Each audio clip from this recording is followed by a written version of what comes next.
Hello! Welcome back to the formation. And dito na nakikita natin, meron na tayong PowerPoint presentation sa wakas. Okay? Marami kayong mababasa dyan. Okay? Level curve. Okay, paano ba yan? Ano ba yan? So, di-discuss natin, lalo na sa mga kuya formula na nandito. No? Okay, so, ang maganda nito, naka-OBS tayo. Sigal. So, naka-OBS tayo. Okay, so try ko nga kung gagana. Okay, yun, gagana. So, ito nga, so the floating static friction directed toward the center of the curve. Okay, keep the car moving. Okay, so papakita ko sa paano nangyayari yun. So, may mga equation dito. Okay, yan. So, FF max, so maximum kinetic static friction. So, may equation dyan, so papakita ko sa paano nangyayari yan. That's good. Okay, so sinigay tayong doon sa phase 2. Alright, so dito natin eto, phase 3 na to. Yan, camera natin. Yung camera natin hope na mag-inaw. Saka medyo dapat hindi masyadong delay. Mabago kasi yung ating mga camera, ating mga video, ayun yung RAM. Hindi maganda. So, yan. So, may dalawang bilog. May bilog dito. So, dito, in the first circle, because we are actually driving in a circular track. Flat. Alright. So, yun na. Flat lang muna tayo. So, sa mga hindi nakapanood ng ating derivation dito sa formula ng centrifugal force, ay pakipanood nyo na lang po yung video at bibigyan po natin kayo ng link, ilalagay po natin dyan sa baba nang mapanood nyo po yung ating derivation dito sa formula ko. Okay, lahat po ng ginagawa natin dito sa formula ay may derivation kasi gusto natin matuto yung mga bata. Okay, kasi talagang hirap ang Pilipinas sa physics and mathematics, lagi tayong nangangulola. Okay, so lalaban sa'yo mga Russian, di ba? Mga Japanese. So yun, so yun. So, kikita nyo dyan sa baba, okay, merong car dyan. So, drawing ko yung car dito. Ngayon, so, I have a very wonderful car right here. It is traveling along the circular track. So, yan, ito, galing sa dito. So, yun, ito travel sa dito.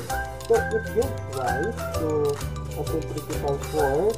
Okay, so magkakaroon ng centrifugal force dahil sa action ng velocity and tumatravel sa dun sa racing. Okay, and then mayroon siyang action ng bigger flight siya. So, ito pala, si car na to, it has a centrifugal force directed towards the center. So FC is towards the center. Okay, so ngayon, si car, yung car na hindi natin yan slip. Okay? Hindi nag-slip. Okay, so, or slip, or slide. So, it doesn't slide. So, no sliding happening on the car. So, hindi siya pumupunta doon. So, hindi rin siya pumupunta dito. So, andyan lang siya sa track na yun. Okay? So, meaning to say there is the first presence of static friction. And that static friction dapat equal siya sa centrifugal force. To say that yung force dito sa axis na to is there is no net force. To say that the sum of the forces along the x-axis must be equivalent to 0. Okay? So, kasi kapag nire-write natin yan, Fs plus Fc is equivalent to 0. So, ito na ay si static friction. So, makikita nyo, may formula tayo. Okay? So, may formula tayo. Ito. So, yan okay, so, i-derive natin mula dyan yung maximum velocity. Okay? So, pwede na. Okay? So, pwede na siya. So, tingin ko tayo dito. Okay? So, medyo malabo yung ating marker. Nag-derive tayo ng kasi. Okay, so, tingin tayo dito. So, ito. Okay, so, lagyan natin concept. Okay, so accordingly, Fs,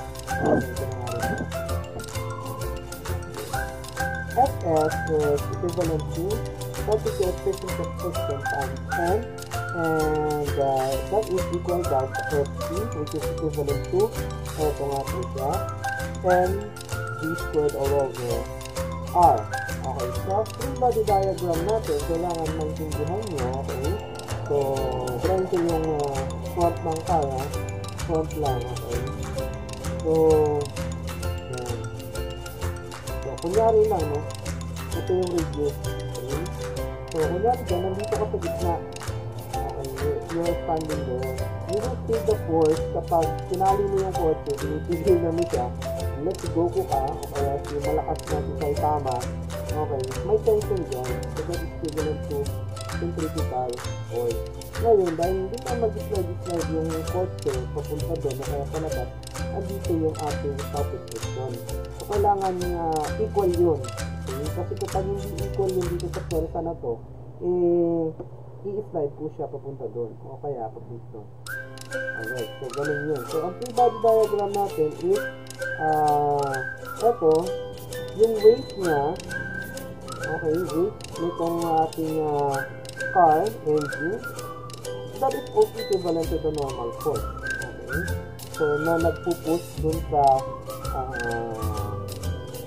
car, okay, sa baba, para magdikit yung kanyang surface, okay, yung kanyang tire. Kasi kapag hindi nakadikit yun, lumulutang ka, saka walang friction, kaya ganun. Kasi ang friction ay contact force. At ang centrifugal force ay non-contact force. Okay, so ganun siya. So yun, so i-split natin yung dalawang yan. Okay, so i-split natin. Ito na nga siya. So, madiderive natin yung pinaka-maximum velocity gamit ang na pwede along a given range. Kaya may mga speed limit tayo. Okay, so diderive natin ito, so paano na-derive yung formula na yan for Vmax. Okay, so pinapakita natin na concept per concept. So yun ang maganda po dito sa formula. So pakisipsel kayo, pakisipsel yung interpretation dahil kung sakali ngayon alam kayo nakabisita, okay, kasi lagi po natin gagawin so para maintindihan nyo. At kapag hindi nyo naintindihan, pwede nyo pong paulit-ulitin hanggang sa maintindihan nyo sa mga lesson na po.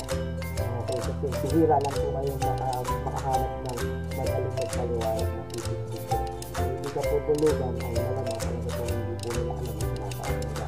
Dito po sa channel na po, sigurado po natin maintindihan nyo po ang mga pinagsasabi natin. Okay, so start na po tayo ang derivation. So, yan. So, ito lang po yan. Kinuha ko lang po ito dyan. Equal to po siya sa MB. Okay, squared all over R. So, natandaan niyo po ba yung sinabi natin na yung M kanina is equivalent to MG or to the weight? Okay, so, isa-substitute ko po yun doon. Okay, so, gawin ko na lang po. Okay, so, therefore, this formula is static coefficient of friction times mg is equivalent to m times d squared all over r. Alright, so makikita natin may mga similar terms tayo dyan. So we can divide both sides by this similar terms, which is yung mass, okay, m times yung mass, so makakancel yung tatlo, and divide it by just 1, and divide it by just 1. Okay, so mawala yung m dun sa ating picture na equation. Okay, so sulat ko ulit siya. Okay, so ang bago na lang natin ay okay, times d na lang to. Okay, wala na yung m dyan, so d squared all over r. So cross multiply naman natin siya, yung r. Kasi ang hinahanap natin is yung d squared o yung pinaka-maximum velocity. Well, depende din, no, kung sa picture nyo kung anong ipapahanap. Kung yung radius ba o yung depende kasi yung velocity na mag-shift sa radius. Okay, so yan, tandaan nyo. So, eto, r times d squared all over r. So, makakancel siya. So, this is d squared is equivalent to, alright, the radius is curvature times the static coefficient of friction times the acceleration due to gravity. And all you have to do right now is to take the square root of both sides para po makuha nyo po yung d. So, V now is equivalent to the square root of R times static resistance of the system times V. Right, magaling. Sana po ay maintindihan yan at mabalik po tayo sa ating screen. So, yan. So, meron kasing problem yan, no? Meron kasing problem yan. So, ito na yung pinang-complete niya. So, check natin yung problem para matuto tayo paano na ginagawa. Kasi ako, pinag-iwanag yung concept at sa paano na i-apply. Okay.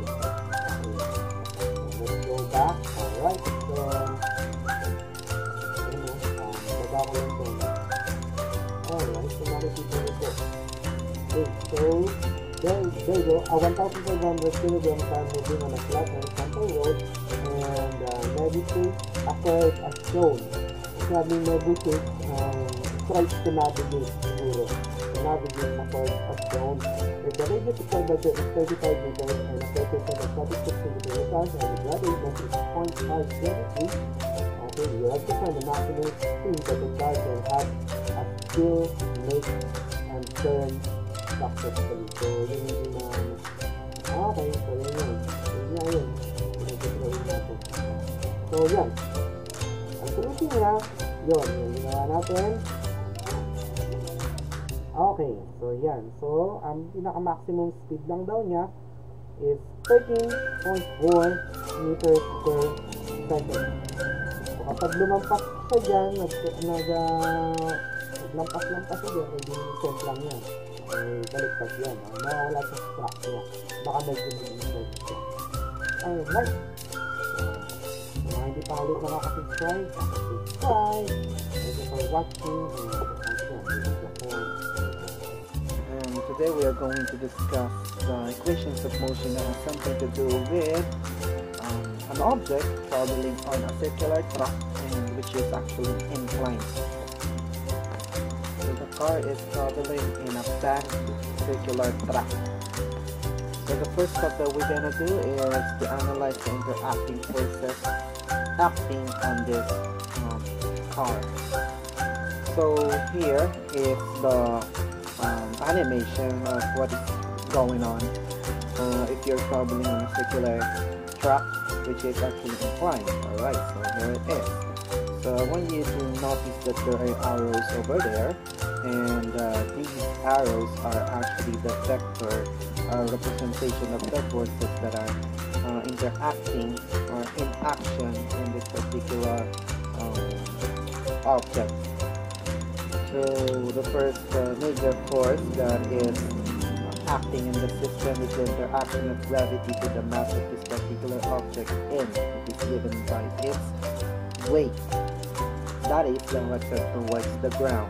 So we are going to make an FDD over here. So I just take the inclination of this portion and I make it the inclination of the plane. So there is an angle over here which is actually theta, and let's say that the object is somewhere right here, and I'm not going to draw the object, but what I'm gonna draw is the forces that are acting on the object.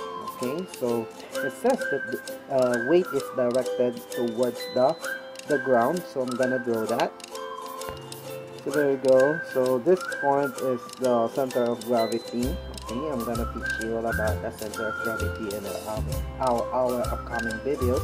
But right now, at the center of gravity, there is the concentration of mass, or largest concentration of mass, and then there is where we will expect that the center of the object is being attracted towards the center of the Earth. Alright, so here, this vector diagram, vector arrow is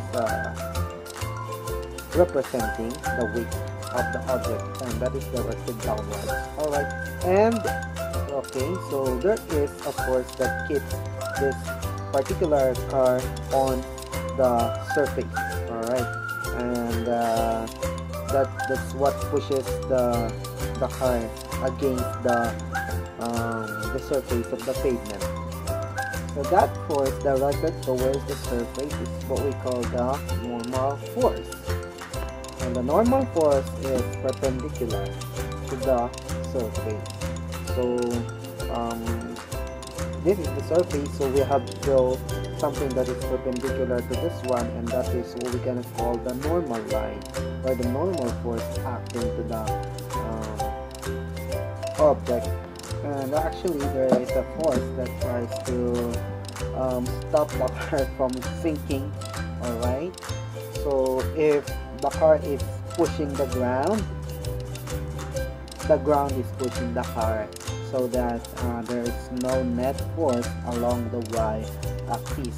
So there arises a force, alright, in this direction that tries to counter the weight, and that is directed upward. Alright, okay, so the sum of these two forces, weight plus this unknown force, is equivalent to 0, such that it will give, okay, the sum of the force along the y-axis must be equivalent to 0. So there is no net force and there is no acceleration in that portion. Alright, and since this car is actually traveling in a circular track, okay, so there is a centripetal force given by the interaction, or by this, it's a consequence of this movement along the curve. Alright, so that is given by Fc is, yeah, you have the mass of the particular car times the velocity squared all over the radius. So that is emanating, okay, from the center towards the, so this is the center, okay, so that force is present, although you cannot see it because this is a non-contact force.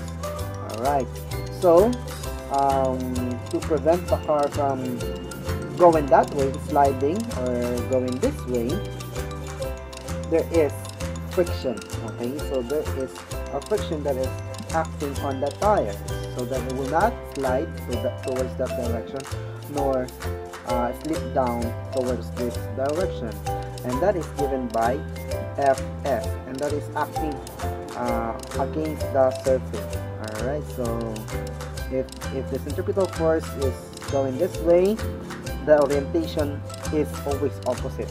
Alright, so Fs always counters Fc. Okay, so there so that the equilibrium must be met. So this is given by U sub s times n. So, or yeah, since I use small letter n, I'm gonna use letter n, small letter n. Alright, so that the sum of the forces in the x-axis is equivalent to 0.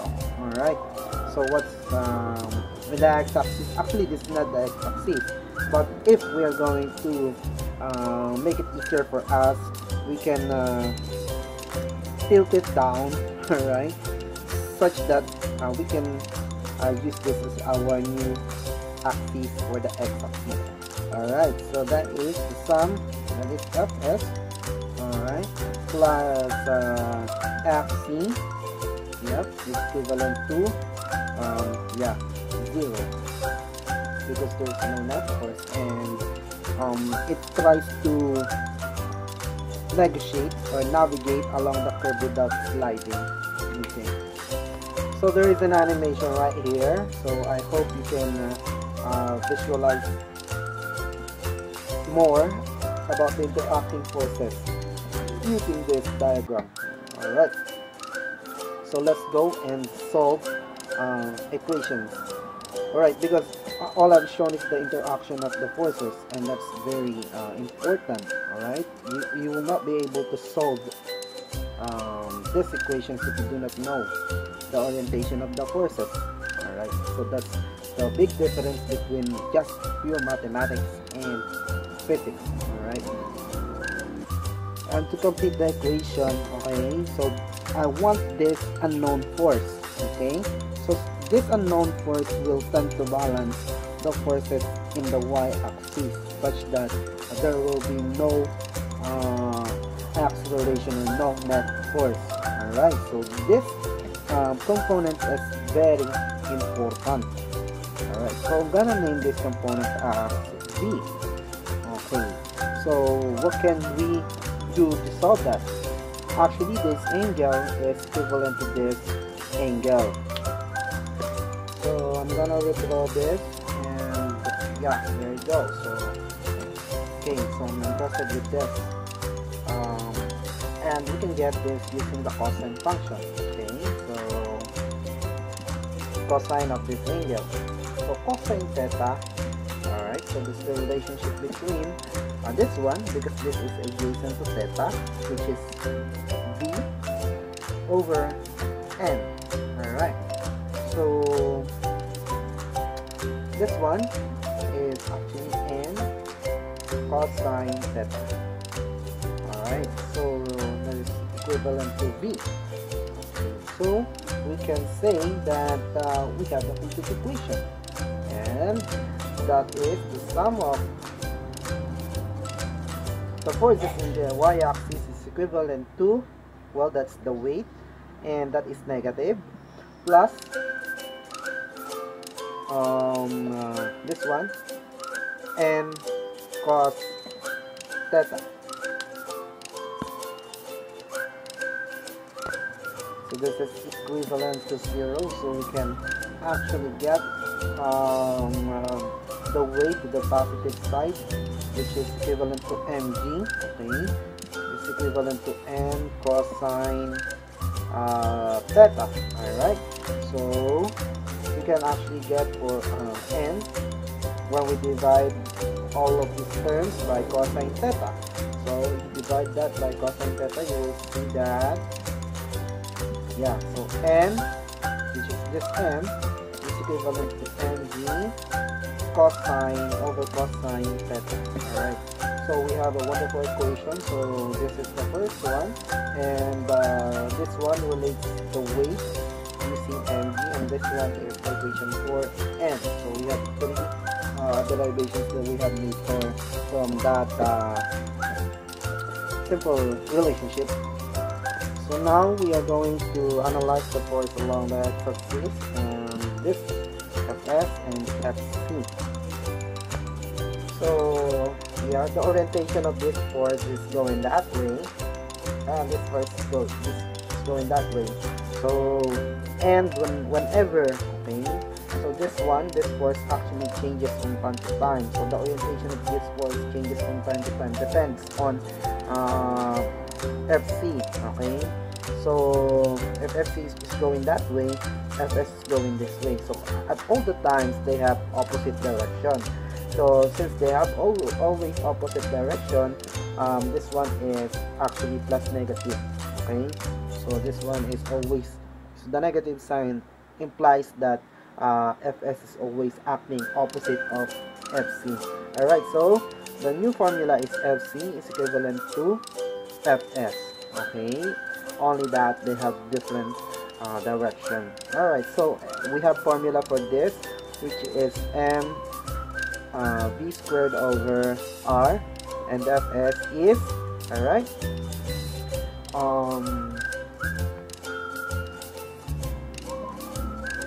so Fs is actually has something to do with n, or the normal force. Okay, if the normal force is greater, it will actually affect this, and actually this is equivalent to the magnitude of this component vector right here. Okay, so there's one, so we're interested with that, and that is equivalent to n sine theta. Alright, so you can actually derive that for yourself.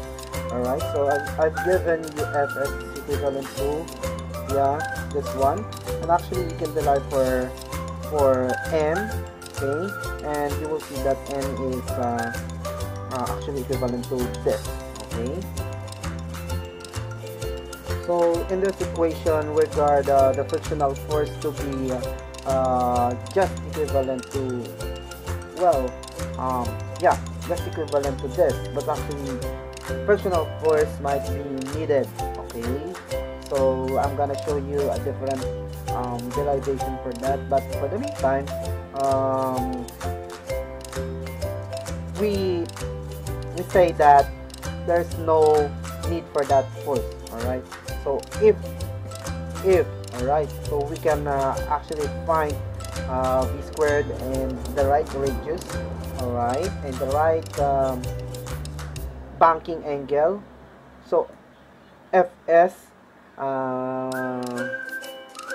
might not be needed because um, then the force, the component force which is dependent on n is enough to balance the centrifugal force. Alright, so this one, okay, so we have a formula for n since n is missing, so we have derived it. So n is equivalent to mg over cosine theta, so you have to substitute that mg over cos theta. Alright, so that is multiplied to sine theta. Alright, and okay, so that is n and then b squared over r. So we can simplify, that is mg. Okay, so sine over cos is tan theta. Okay, and we divide both sides by m. Okay, alright, so we have b squared over r is equivalent to g tan theta.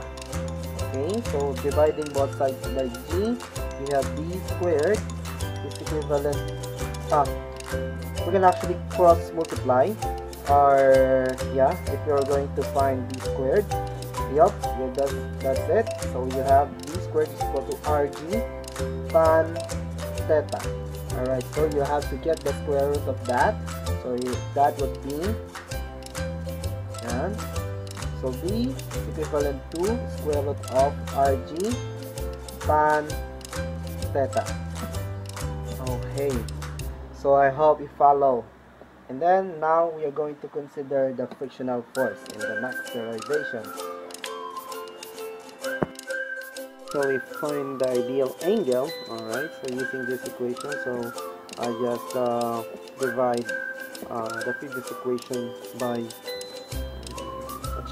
Alright, so you have theta is equivalent to tan arc tan negative 1. Alright, arc tan, or b squared all over r g.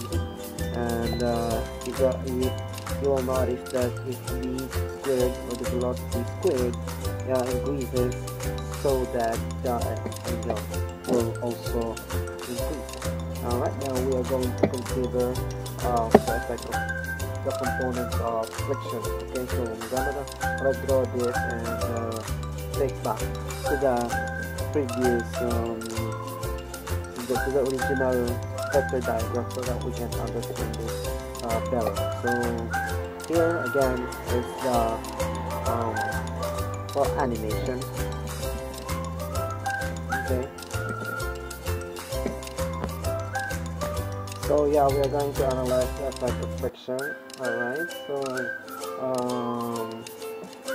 so this one is the surface. Alright, this is the normal line, and then this is the weight.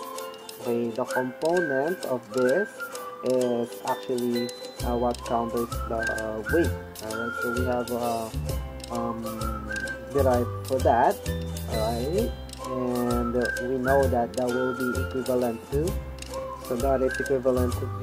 Okay, so and we have an equation for that, which is n cosine theta plus the weight. Alright, so for now let's just leave that, because we will see that it's not the only force that is acting on the y-axis, because we have the frictional force that is acting on the surface, and it has its own components too, and we have to break it down. So we can break down the frictional force here into two components. So that is, one is parallel to the y-axis, so, and the other one is parallel to the action of the FC, but in different direction. Alright, so we need these two things here, and first we get this component. So, and we know that this is actually beta. Alright, we're gonna get this component with the sine function because this one is opposite the angle. So you have sine theta is equivalent to opposite, which is Fsy, or the frictional force component on the y-axis, all over Fs, or this is u sub s times n. Alright, so that is given by Fs. So you have to cross multiply both sides. You have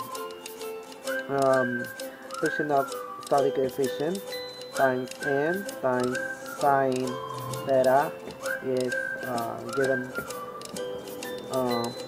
equivalent to, yeah, so this one. Okay, so you see that it is actually acting on the alright, so this one. So and so what's the orientation of this force? So it cannot be same direction of the one that counters the weight, because if that is so this force plus this component will out balance this one. Lulutang yung kotse, the car will float. Alright, so this one is assumed to be parallel to the direction of the weight, so it will be given a sign negative. So now we have all the components of the force that is acting on the y-axis, so I'm gonna add it here. So that is our equation. Okay, so we need an equation now for the forces, so all the forces in the x-axis. Alright, so let's do that. So forces, sum of the forces in the x-axis is equivalent to, so well, the centripetal force Fc. Alright, so that is, and this one. Okay, so well, if this friction and this one will not will exceed Fc, okay, what will happen? Okay, so the car will slide towards that direction because of too much force going to that direction, or this direction either. Okay, so this means that Fc is equivalent to the sum of these two. Okay, Fsx, okay, plus this one. Okay, so let's name this component T. Okay, let's rename it to U. Okay, so and we have m, the v squared over r, that is equivalent to Fc. Okay, or the centripetal force. This one, so we're gonna break the component. So this is actually cosine theta is equivalent to the adjacent side, which is Fsx, okay, times IO over u sub s times n. So you have to cross multiply, so that is u sub s times n cosine theta. Alright, so plus, alright, this one is actually opposite of that, so you have the sine function. Sine is equivalent to u over n, so this one is n sine theta. N sine theta. Okay, so there we go. So we have all the equations of the forces along the x-axis. So solving for the two equations, we have equation 1, okay, and equation 2. Okay, so there are two simultaneous equations that we can actually make them one. So by either multiplying this to this one or dividing equation 2 by equation 1. Okay, but before that, we can actually see the common factors, so we can take them out. Okay, and doing so, we have, So there you go. So equation 2 divided by equation 1. So the sum of the forces in the x divided by the sum of the forces along the y-axis. So we will see that we factored out m, so this one will cancel out. Alright, so we have yes, we have sine theta minus the static coefficient of friction, cos theta, okay, divided by cos theta minus static coefficient of friction sine theta is equivalent to, okay, so we can also divide this. So the remaining term would be d squared O over rg. Okay, so we can cross multiply to the other side. Okay, so multiply both sides by rg. Okay, so this one will cancel out, and we will see that the final equation is v squared equivalent to rg times this entire quantity, so that is sine theta minus static coefficient of friction times cosine theta, okay, all over cosine theta, okay, minus mu sub s sine theta. Okay, so taking the square root of both sides, okay, so finally, okay, so we take the square root. We have v is equivalent to square root of rg, okay, sine theta minus mu sub s, or the static coefficient of friction, times cosine theta all over cos theta minus mu sub s sine theta. Alright, so I hope you learned something from that. And yes, so well, as I've told you, engineers design this roadway in a not so simple manner. Alright, so they have to consider the average velocity of the car or the vehicles that are passing in it, the weight of this particular vehicle, alright, the reduced curvature, okay, and then the angle. Okay, so that's how they design it. Alright, so thank you for watching the foreign makers. I hope you learned something out of my humble work. So see you next time. Bye bye.